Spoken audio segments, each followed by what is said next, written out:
Namaskar, this is First Post and you're watching Vantage with me, Palki Sharma.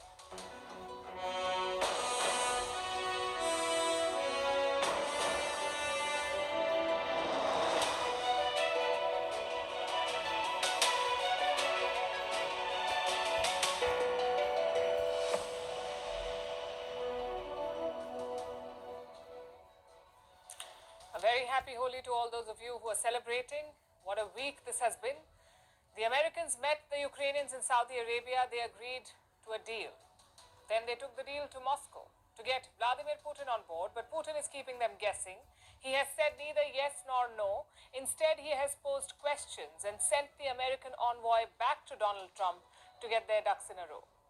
We'll tell you how this is playing out. Meanwhile, Trump is very serious about what the world thought was a joke. The US president wants Greenland and Canada and the Panama Canal. For the rest of the world, he has tariffs. He says they will make Americans rich, but as of today, they're making Chinese stocks great again. We'll explain how. Also in focus, how India hopes to evade Trump's tariffs, why Elon Musk's Doge cuts may be reversed, why Poland wants American nuclear weapons, how China and Russia are taking the lead in saving the Iran nuclear deal, why Balochistan remains a blind spot for the West, why a tourist influencer in Australia has triggered nationwide outrage, and how Holi is not just a festival of colors, it is also the time when business blooms. All this and more coming up. The headlines first. Mark Carney sworn in as Canada's new Prime Minister. The ruling Liberal Party overwhelmingly backed him to replace Justin Trudeau. Carney takes over at a time when Canada is embroiled in a trade war with the US. He has never been elected to public office before. General elections are likely in Canada within weeks. Former Philippine President Rodrigo Duterte fails to appear in person at the International Criminal Court. He attended the opening of his Crimes Against Humanity hearing virtually. Duterte was arrested on Tuesday over his deadly crackdown on narcotics. While in office, he is the first former Asian head of state to face charges at the ICC. In the DR Congo, M23 rebels say they are open to talks with the government. This is to end the conflict in the volatile eastern region. Since 2021, the Rwanda-backed rebels have been fighting the Congolese army. They have seized large parts of the mineral-rich territory and sparked fears of a wider war. German parties finally reach a deal over a huge spending plan costing more than $500 billion. Chancellor-in-waiting Friedrich Merz says he has struck a deal with the Greens. The plan calls for massively boosting defense and infrastructure spending. It will now go to the parliament for approval next week. And heavy rains swell rivers and flood streets. In Italy's Florence, authorities issue a red alert for the historic city and urge residents to stay indoors. Schools, parks and cemeteries have all been closed.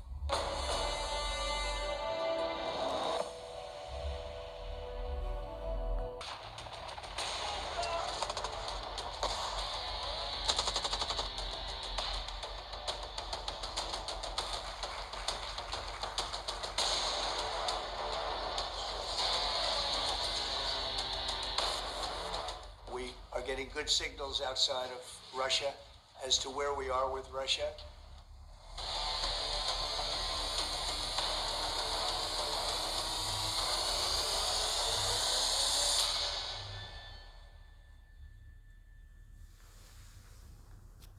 The KGB for 15 years, you pick up a few things. When you rule a country for 25 years, you pick up a few more. Things like when to commit, when to delay, and when to reject. Vladimir Putin is putting all of that experience to use. The whole world was waiting for his answer to see. Essa entrevista desmascarou todos os falsos gurus do marketing. Sidão, tem muito guru no marketing aí. Eu vi que você nunca lançou curso. Você podia ajudar a galera que tá querendo começar nesse mercado, hein? Rapaz, eu não lanço curso, sabe por quê? Porque a maioria das pessoas que vendem curso fez uma propaganda no mercado que não existe e não cumpriu a promessa. E eu resolvi criar uma metodologia onde eu revelo 100% a verdade, cumpro toda a promessa do mercado. É o método para vender em dólar. E eu fico chateado de ver o tanto de promessa que tem na internet que não funciona, porque hoje funciona o método em dólar. Pra lucrar na internet tem que vender em dólar. Você pode liberar pra galera que tá assistindo o podcast? Faz o seguinte, você tá pedindo, os 100 primeiros que tá assistindo esse podcast aqui, eu vou liberar ao vivo agora o link. Ou clique em algum lugar na tela pra você acessar um aula 100% gratuito. Eu tô te dando meu método para você poder aplicar e ganhar em dólar. The world was waiting for his answer to see if he agrees to a truce or not. And what does he do? Throw a googly. We thought Putin had two options here, yes or no. But he has picked a third option, maybe. Putin says he supports the idea of a ceasefire, but he has certain queries. Like who will monitor this truce? And what will happen after that? He is seeking clarity from the American side. We agree with the proposals to cease hostilities, but we proceed from the fact that this cessation should be such that it would lead to long-term peace and would eliminate the original causes of this crisis. We should discuss it with our U.S. partners. Maybe we should have a call with President Trump and discuss it with him. But we support the idea itself to finish the conflict in a peaceful way. That was Thursday evening. Later that night, Putin had an important meeting with Trump's envoy Steve Witkoff. Then this morning, Witkoff boarded a flight back to Washington. He is carrying a message from Putin to Trump. Over in D.C., the U.S. president is still hopeful. He says Russia is willing, or Russia will do the right thing. We know where we are with Ukraine, and we are getting good signals outside of Russia as to where we are with Russia. And hopefully they'll do the right thing. It's really humanity. We're talking about humanity. We're not talking about the money. Putin's queries are genuine. Like, what will this truce be used for? Will Ukraine get more weapons in this time? And what if someone breaks the truce? Who monitors and verifies the violations? Until these questions are answered, Vladimir Putin will not accept a deal. The question is, what is his end goal? Is Russian President Putin just buying more time? Or is he genuinely seeking clarity? That is the question. Now, Ukraine says it is the former. Ukraine believes that Putin is just buying time here. President Zelensky released a statement yesterday. He says Putin cannot directly say no to Donald Trump, so he's slowly preparing the ground for a rejection. We have all now heard very predictable and highly manipulative words from Putin in response to the idea of a ceasefire at the front. He is in fact preparing a rejection at present. Putin is, of course, scared to tell President Trump directly that he wants to continue this war, that he wants to kill Ukrainians. Putin's dilemma is clear. If he says yes, he must pause the fighting soon, at a time when he is making gains on the battlefield. Last week, Russia liberated a key town in Kursk. They have retaken almost 90% of the land from Ukraine. In Kursk. At such a point in the war, a truce is risky. If it falls apart, Putin would have wasted valuable time. But saying no is also risky because it plays into Ukraine's hands. You see, Zelensky is betting on Putin rejecting this truce. Only then can he flip the narrative. So far, Donald Trump has been blaming Zelensky for playing hardball, for refusing to stop the fighting. But if Putin says no to this truce, then that blame would shift to Russia. Do you see the dilemma here? Perhaps that's why Putin said maybe, to buy more time to make a calculated decision. So then the question is, what happens next? A lot hinges on Putin's talks with Donald Trump. The Kremlin says the conversation is necessary, and on his part, Trump is game. And yeah, I'd love to meet with him or talk to him, but we have to get it over with fast. You know, every day people are being killed. It's not like, as we sit here, 2 people will be killed. Think of it. Putin has a clear objective here. Last time he spoke to Trump, things moved very fast. Within days, US and Russian officials met in Saudi Arabia, and they agreed to end the war in Ukraine. So Vladimir Putin will be hoping for a repeat to sway Trump during their phone call. We can only speculate about what comes next. But there is one thing we can say for sure, that this peace will not come easy. For starters, there are way too many players in the field. Obviously, you have got Russia and Ukraine, the 2 key parties, but beyond them, you also have Europe. You have Britain and the United States, and all of them add to the complexity. That is one part of the problem. Secondly, look at the differences over a truce. Remember, this is not a final peace deal. This is just a 30-day pause, a sort of stepping stone to a final settlement. and yet both sides are unable to agree on it on a 30-day pause. So how will they get a peace deal done? It looks virtually impossible right now, but we can only hope that that changes. First, it was the Panama Canal, then it was Canada, and now it is Greenland. Trump keeps floating ideas to expand US territory. His comments drip with bombastic bravado, which, as you know, is his brand, but they also force a more unsettling question. Is this just Trump being Trump, or does it reveal something deeper about America's geopolitical ambitions? Yesterday, Donald Trump met NATO chief Mark Rutte. He was in the White House. The two leaders discussed a range of issues, including Greenland, and that is when Trump made his demand. He said he wanted Greenland and that NATO could make it happen. Thank you, Mr. President. Greenland. What is your vision for the potential annexation of Greenland and getting them potentially to... Well, I think it'll happen, and I'm just thinking, I didn't give it much thought before, but I'm sitting with a man that could be very instrumental. You know, Mark, we need that for international security, not just security, international. And we have a lot of our favorite players, cruising around the coast, and we have to be careful. Greenland is a part of Denmark, and Denmark is a member of NATO. It was one of the 12 founding members of the NATO alliance. So Trump wants NATO to help him take over Greenland. That too from a NATO member. How does that even work? Let me paint a scenario for you. Trump asks NATO to help him take Greenland. NATO takes the land from its own ally. So Denmark, under attack, invokes Article 5. This article is a part of the NATO's charter. It says an attack on one NATO member is an attack on all. So now NATO has to defend Denmark from itself. If this sounds absurd, it's because it is. And even the NATO chief thought so. An issue in the high north, so the Arctic, so what you did. So when it comes to Greenland, yes or not joining the US, I would leave that outside for me this discussion, because I don't want to drag NATO in that. So Mark Rutte wants to keep NATO out of this bizarre plan.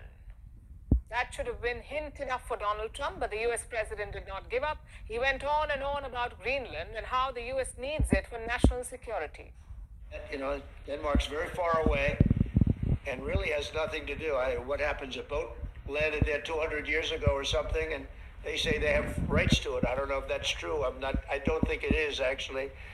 But we've been dealing with Denmark, we've been dealing with Greenland, and we have to do it. We really need it for national security. I think that's why NATO might have to get involved in a way, because we really need Greenland for national security.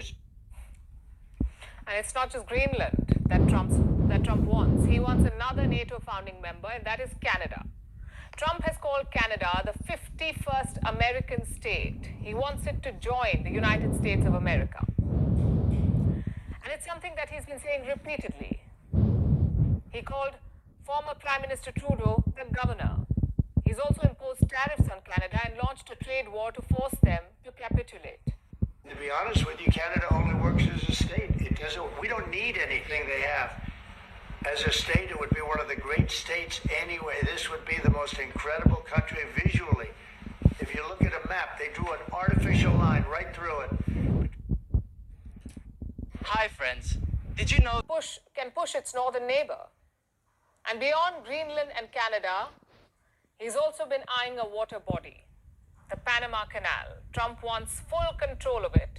According to reports, the Pentagon is exploring military options to take the canal by force. Now, we can't dismiss all of this as fringe ideas. We can call them Trumpian quirks. But doing that would mean ignoring America's long history of expansionism. In 1803, the US bought the territory of Louisiana from France. It includes half of southern US. In 1867, the United States purchased Alaska from Russia. In 1898, the US annexed Hawaii after overthrowing its monarchy. In the same year, it also took control of Puerto Rico and Guam. This was after the Spanish-American War. Then in 1917, the US bought the Virgin Islands from Denmark. During the Cold War, Washington then extended its influence across Latin America. It backed regime changes in countries like Guatemala and Chile. In 1946, it even made an attempt to buy Greenland, which shows you that this idea is not entirely new. In 1961, the US launched an invasion into Cuba to overthrow the regime of Fidel Castro. The Bay of Pigs invasion, you may have heard of it, it failed.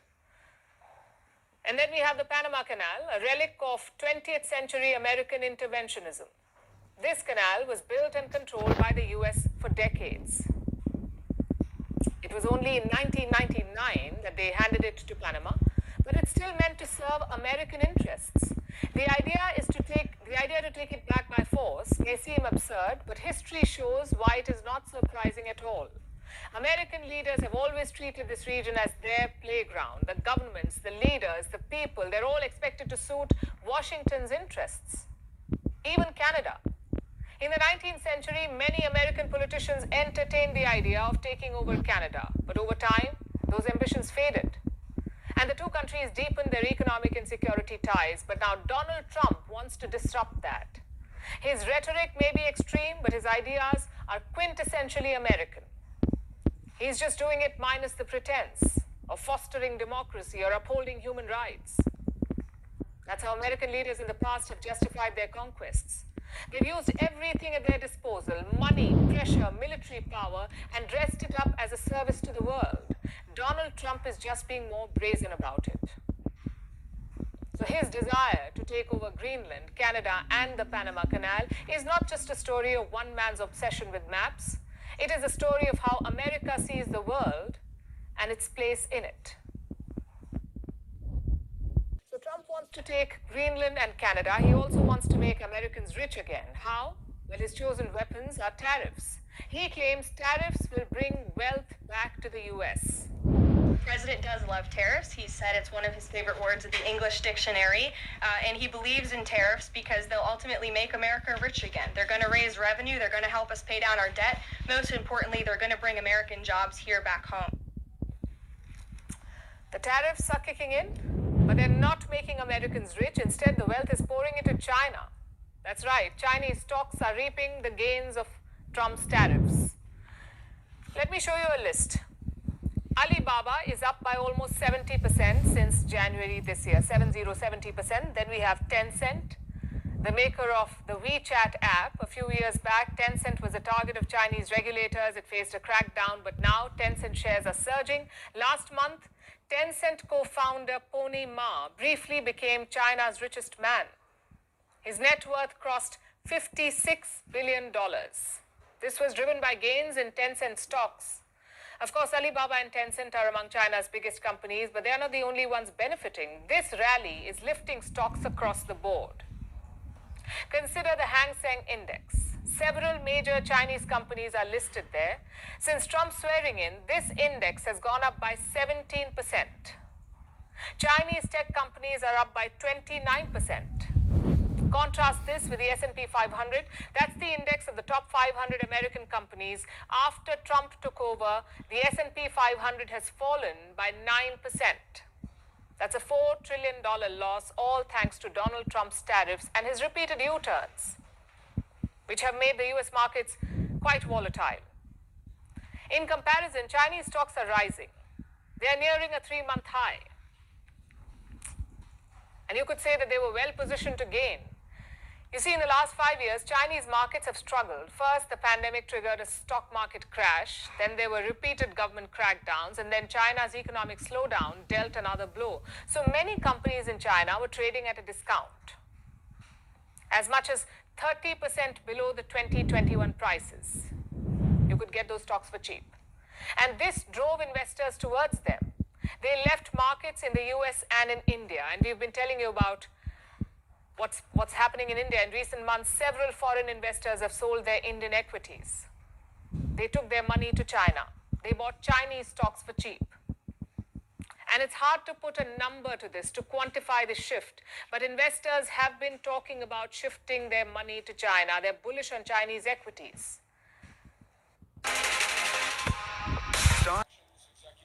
These policies have made Chinese equities more attractive. This shift has hurt India, of course, but it's hurting American companies more. On Monday alone, US stocks lost $1.7 trillion in value. That was the loss in one day, $1.7 trillion, and it was triggered by President Donald Trump. He was asked about the possibility of recession in the US, and he refused to rule it out. He said the US faces a period of transition. Those were his words. And that sent the markets tumbling. A day later, Trump tried to reassure investors. I don't see it at all. I think this country is going to boom. But as I said, I can do it the easy way or the hard way. The hard way to do it is exactly what I'm doing, but the results are going to be 20 times greater. Mr. President, you asked. And remember, Trump is always right. Right? Mr. President, when you looked at the market selling off, that didn't concern you, and where do you see it doesn't going? concern me. I think some people are going to make great deals by buying stocks and bonds and all the things they're buying. I think we're going to have an economy that's a real economy, not a fake economy. Just trust me. That's what Trump was trying to say here, but that's not enough to convince investors, even those who are Trump supporters. His trade war is making them bleed money. Again, I have a list. We have Bernard Arnault, who is the owner of LVMH. He has lost $5 billion. LVMH is the parent company of Louis Vuitton. It owns many other luxury labels, and this company has taken a hit. Then we have Mark Zuckerberg of Meta. His net worth too is down by $5 billion. Google co-founder Sergey Brin has lost $22 billion. Jeff Bezos of Amazon, $29 billion. And finally, we have Elon Musk, Donald Trump's favorite billionaire and Tesla founder. His net worth has plunged by $148 billion. That's the biggest loss on this list. Musk is the closest to Trump, and he has suffered the biggest loss. Together, these billionaires have lost over $200 billion. And guess what they have in common besides their wealth? They all attended Trump's presidential inauguration. Not as spectators, but as supporters. They were there to support President Trump, to show how close they were to this administration in the hope that this would boost their business. But it has boomeranged.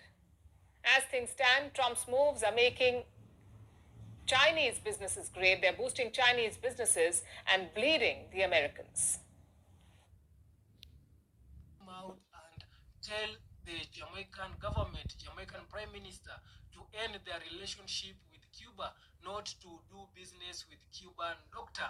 And in this video, I want us to see the reaction of Jamaicans. Jamaicans, they decided to come out and also react and sending a message to their Prime Minister, Mr. Andrew Holness. So kindly guys, watch this reaction from Jamaicans, then I'll be back with more comment. There's no way America go on dictatorship, and when I say to my people, them say, "Wow, we get some sanction."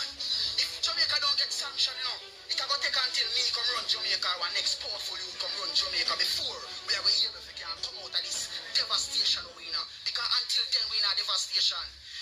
At the moment when the country import ice, we make pan freezer. We lost. People will last. Preat. You understand? We last. Now we talk about a country like Cuba. Yeah? Cuba, the amount of support that Cuba support with doctors. People remember, good enough, man. Our doctors learn from Cuban medical doctors, you know. Remember, we have people out here, you know, man. Even my sister was one of them, you know. With Dr. Fenton Ferguson, you know. That's why I have to big up Dr. Fenton Ferguson. Anyway, they in the world, I bless you up and respect you. You see me? Now we have them man there when them man they go support. I survey. You know what them man they do? Them man they send me a college, send youths a college to make sure say you make them go to college. But no, these things when they come in, it's the American regime. You understand? If you put me on plane for go Canada, go pick apple. Put me on plane for go America, go pick apple. Who you want to carry the apple, go pick apple America? You mad? If for that make you give me a piece of little paper and visa, don't give it to me. We are bright youth who want to go to college. The University of the West Indies. Why send me a St. Lucia College? Don't send me on no plane for go pick no apple for no man. That's not the way our country are built. And I can tell you that every time. And a lot of people I tell about naive from Eastern St. Thomas, yeah? Whenever we express ourselves out there, that's why I tell us as a president, while we go out there, sometimes we help poor people and people think so we have money. Sometimes we have to roll in a real gene, yeah? And one of the things when we roll by is seriousness, yeah? And we watch Paul Bogle, and we watch Marcus Garvey, we watch all of them downfall, how people get around them. And that never I go come to my side. You understand me? God bless you, me, enough love and respect. Yes, some of us want my people to understand the trueness, yeah? That the Cuban them stand by where we need to stand by them, yeah? And if the Cubans cannot stay in Jamaica, social United States, them can't stay here. Someone who they on the life can screen record the party with the Prime Minister, no. Say the Cubans cannot stay here. If it's even force will, we have a force will and take out the US Embassy out of Jamaica. It will happen, and there's nothing that is impossible, yeah? And it's the same thing that is happening in Haiti, yeah? Bad management, you understand me? Bad leadership, and the same thing I go on at Haiti, yeah? And the same thing my Prime Minister do. When you shall look at Haiti as a brother, yeah? You shall look at Haiti as a brother. You gonna put your soldier them in a war in a Haiti. Come on, would that make sense? You make sense? Mr. Somebody are sending thing a while ago. Request. Who they are sending request a while ago? Can go and send thing back same way, yeah? God bless you. Yeah. So the Cuban have done many things them done for Jamaica. I tell Jamaicans so what you know? It better we stop trade with the USA, yeah? And trade back with the Russians them and the Iran them and the New Zealand people them. I just get to understand, say, the American government is threatening to sanction countries who use Cuban doctors and nurses. And I was very shocked to learn that Jamaica used Cuban doctors and nurses. For real. I mean, sorry, I am very shocked. I mean, over 400 Cuban doctors and nurses, biomedical engineers and technicians from Cuba in Jamaica. I am very shocked because I did not know that the Jamaica Labour Party deal with Cubans, much less Cuba. I did not know. Forgive me, Jamaica, I just did not know. Like I said, I did not know that the Jamaica Labour Party deal with Cuba. See me? Because about 50 years ago, Jamaica was sanctioned for the same shit. See? 50 years ago, Michael Manley was the Prime Minister of Jamaica, and he was friends with Cuba, Fidel Castro. See? Cuba built schools in Jamaica. See me? Let me see. I can name two of the school them. G.C. Foster and Jose Marti. See? Cubans built that.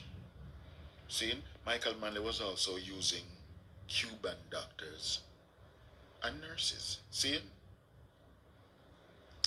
The opposition leader at the time, Edward Seaga, was always saying Michael Manley wants to turn Jamaica into a communist country because he's friends with Cuba. You see me I say? No, America did not like that too. America did not like to see Michael Manley being friends with Cuba. You see? Now, Michael Manley, on hearing that America was upset at him being friends with Cuba, said these words: I will not allow America to dictate to me about which friends I should keep. And as long as this party is in power and I am the leader, we will tread this earth on our feet and not on our knees.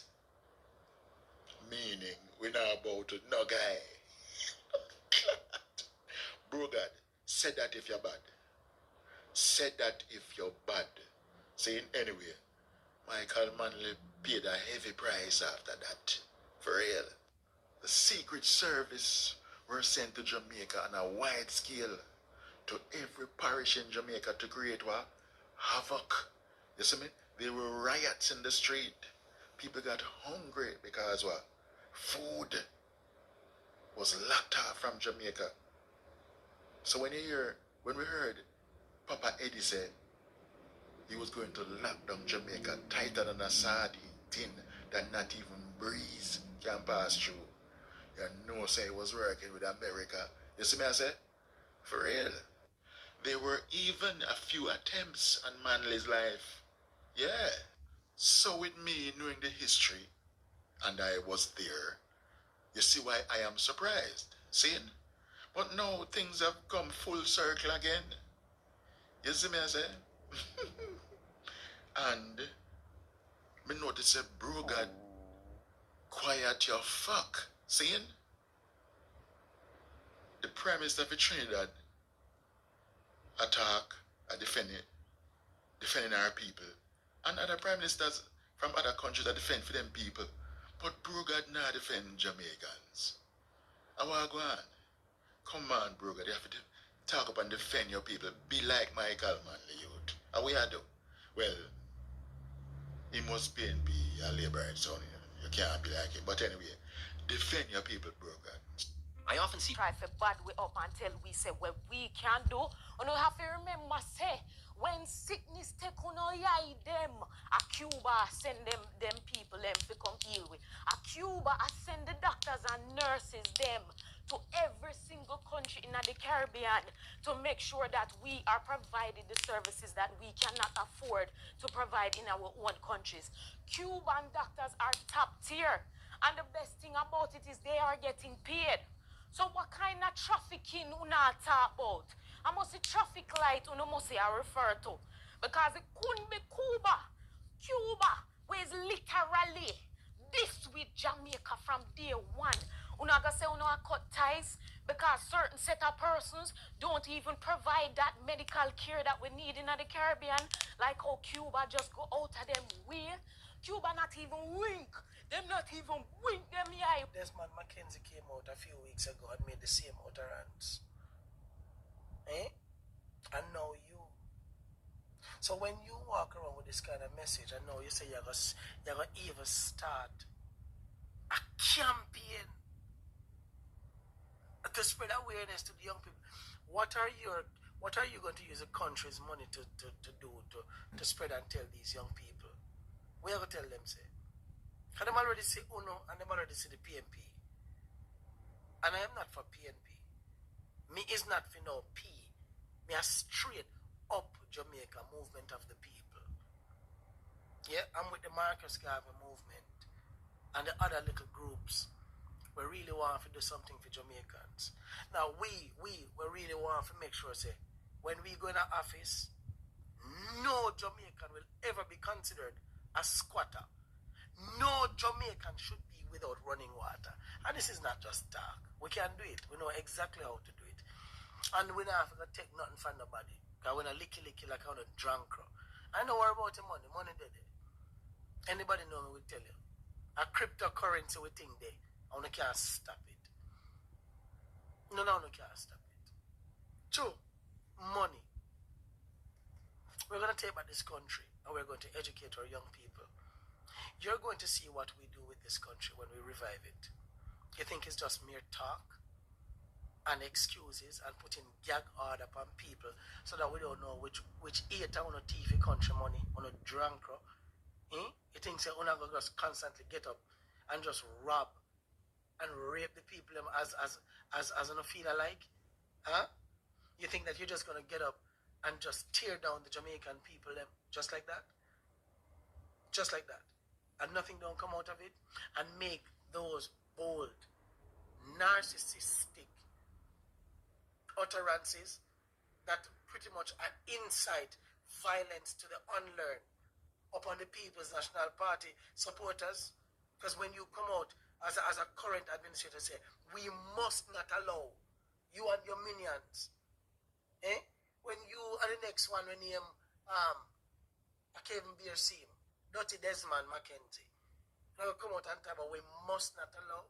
I see him say Everald Warmington the talk say the PMP boy can't get fee money when it's really taxpayer money. We have Juliet Oldness hold up on the phone. I talk to your reporter and I hang up phone for a reporter and tell reporter all kind of bad word and all kind of sitting. I never know say she live. Never know say she's being recorded. And then we have Dirty Tufton, who bring substandard rice in our country, and we have Mala Fort who refuse to put a impeachment clause in the constitution within their reform. And then we have Kamina Johnson Smith who write letter. We look doctor them from Ukraine when the war start to get them out of Ukraine. When you come on the sex like say we never know what the contract. Want to send go give them that if you don't pay them plain fear and move them out of there, when them have to give back the government their money. Right, talk. I go tell the Jamaican people them, and I go tell the MPs, say, listen to me. We need to limit the Integrity Commission. We need to limit them. An MP spouse and children, not to disclose nothing. You know, Integrity Commission, wow. So some can get for hide on the money in it, When the whole country locked down for no movement day, we have a boy, the so-called agriculture minister flight. Him and him friends them for no movement day. You think we forget Daryl Filbert Limpla when you want here. Daryl Limpla what she want, whatever she want name. When she dash the garbage on the roadside. These are the politicians, Me I tell them about an administration, the current one. We still around us. We not have another George right away one.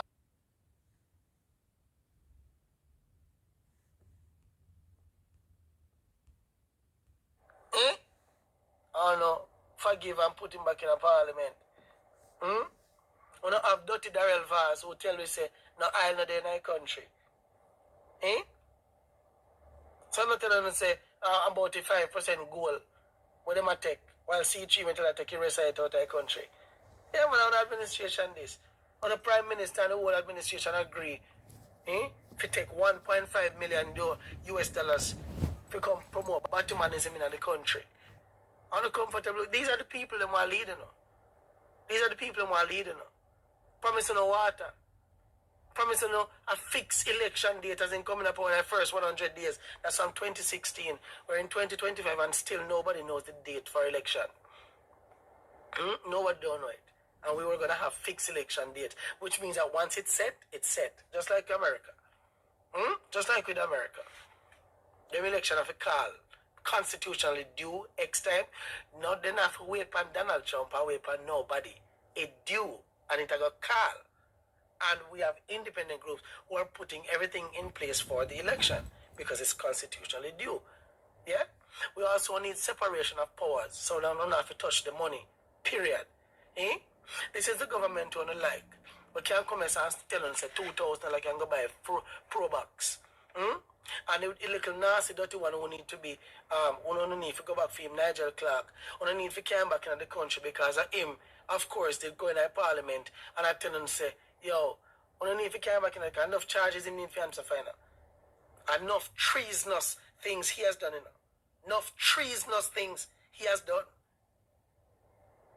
Because him one of them will sell out our farmers and now take the goods, raw vegetables and fruits and stuff in this country. Hi friends,